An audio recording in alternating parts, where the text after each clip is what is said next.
What's the deal, YouTube? Okay, I'm not going to take the hardest stance here because it's one of those things I can't prove, but bear with me here. As far as fallen angels go, or the U's, the U plant, the Taxus plant, however you want to look at the U. Again, there is no J um, in the Hebrew language. So if we're going into language, all languages are going to go back to Hebrew, and then Hebrew is going to go back to Medu Neter, which was cracked by the Rosetta Stone. That's why many say that Napoleon and the French destroyed the faces on the statues in Egypt, because he found out the origin of man and he found out the origin of language, and that it was through the Medu Neter, through darkness, of course. So, with that said, bear with me with the fallen angel viewpoint that I'm giving you here.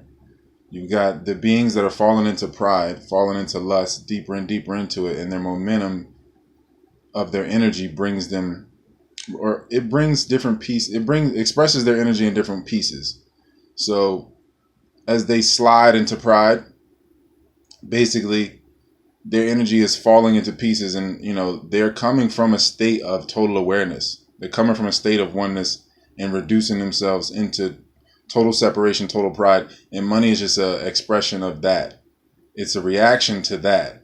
So their energy, money is energy. So as they fragment and fall and continue to slide into pride, into separation, then all the expressions of separation follow that energy. So that's why they say the U's control money and things like that, or that's why the fallen angel, the O negative connection, and all that type of stuff, and the Oriental U's, what people are calling Jews, why they are, a lot of that population has O negative blood. So supposedly, so we're basically, the viewpoint is that the fallen angel is, we could say ascending really more than rescending, because it's really recension when you return to the source.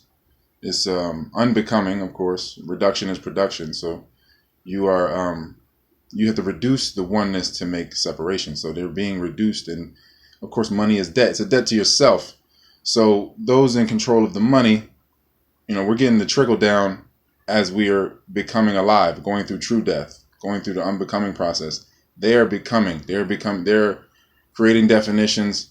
They're creating boundary and separation as they fall, and they are living, what you call living, but that's dying really. And as we rescend, because everything is kind of in reverse now, so they're ascending, they're coming into the light from the darkness.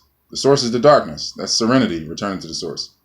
So as we rescend and unbecome, we are on our way, what some people call up or whatever, in really. So on that path of recension, you might see other people falling, and it looks like money, but it's always a debt, because money is debt. So money is a debt to yourself. So people with massive debts to themselves or to the universe itself, it's all expression of self. If we look into solipsism, we know it's us, and we're looking at, there is no us or we. There is nothing really, because if you look at anything long enough, you won't see it anymore. If you listen to anything long enough, you won't hear it anymore. Solipsism is the idea that we need to, insplore instead of explore. So that's how you can see the expressions of money, though, as far as the people that control it, or what you're calling people. These vessels of energy that are falling into pieces, into separation. And as everyone lusts and follows that lust of pride, and all those that go into that momentum, they go with those expressions. What comes with that, with the constant chasing, the desire to chase, the happiness of pursuit. So that's the viewpoint I'm giving y'all. Consultations, ROYALT512@yahoo.com. We'll be fasting in California soon, in Kings Canyon. It's beautiful out there. And that'll be all until New Year's. We'll be fasting at least every weekend. So I like to do it Friday evening to Sunday day. Do the weekends like that. So you prepare yourself for it before you get to me. Friday, Saturday, Sunday, we'll do it as However, if you want to go dry, if you want to do all fluids, if you're just now getting into it and you just want to do fruit, whatever. You want to just do tea, herbal tea, not like green tea, like burdock, like yellow, like red clover, like actual, you know what I mean? Not like trendy tea. So, yeah, that's it, man. Taylor_Bud5 on the IG and Taylor Bud on Facebook. Of course, y'all on the Taylor Bud YouTube. So y'all can email me, royalt512@yahoo.com for that 2020 Tantra. If you want to be in control of your life, control your sexuality and your breathing. And Tantra is a way of life. It's not, people commonly misconstrue it with the Kama Sutra. And that's all well and good. But I'm just saying that Tantra is a holistic approach to life. It's not, all of life is sexual, yeah, but Tantra as a word itself doesn't mean like the physical act of penetration, what people want to call it or whatever. So, but if you do master the lifestyle, you do overcome sexuality. You do overcome all of these things to where you're in control of them. And then you use them as tools for production or reduction, however you want to look at it, instead of destruction, which is more. Constantly chasing. So, because if you release seed, then you release iron, so you're losing blood, so you constantly be hungry, emotionally hungry. You won't even think right if you don't have enough iron. The blood flow isn't right enough, because the breathing again, more blood in the lower lungs.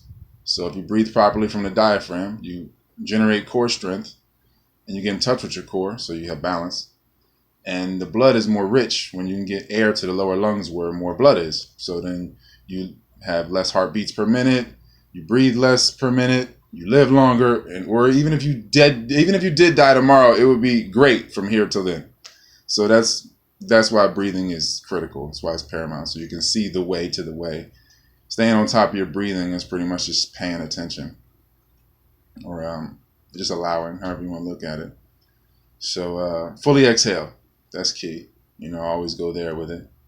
And yeah, if you want to last forever in the bedroom, if you want to, because you don't have to spill seed, man. You really don't. And it's really, if everybody in the world was having the type of affinity physically, which you want to call sex, they were having sex the way that they could to the fullest potential, the world would be in a better place, And it wouldn't be an item like it is if it was done to its full potential. It wouldn't be chased. People are trying to eat, sleep, and have sex, and they're doing all those things wrong. They're trying to do those things the most. They want to sleep, so they put toxins in their body to sleep, to stop being in control of the dream.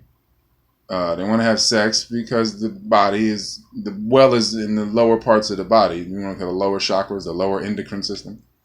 The blood is in the lower part, then that's all they can manifest from. So the thoughts stay there and the actions stay there. Shallow breathing elicits that. So shallow breathing, shallow life. It's all really simple. Everything's really, really simple. It's really not like, it's not anything. Life is so perfect that, the complexity lets you know that it's unnecessary. So you return to the Tao. You return to your primal state. Prime. Basic. Pure. That's nature. So, or your nature. Not like it's something external to you. So it's all, whether you are an athlete, whatever you want to do, the breathing practices will change your life in every way. They'll benefit you in every way. So, Wei Wu Wei.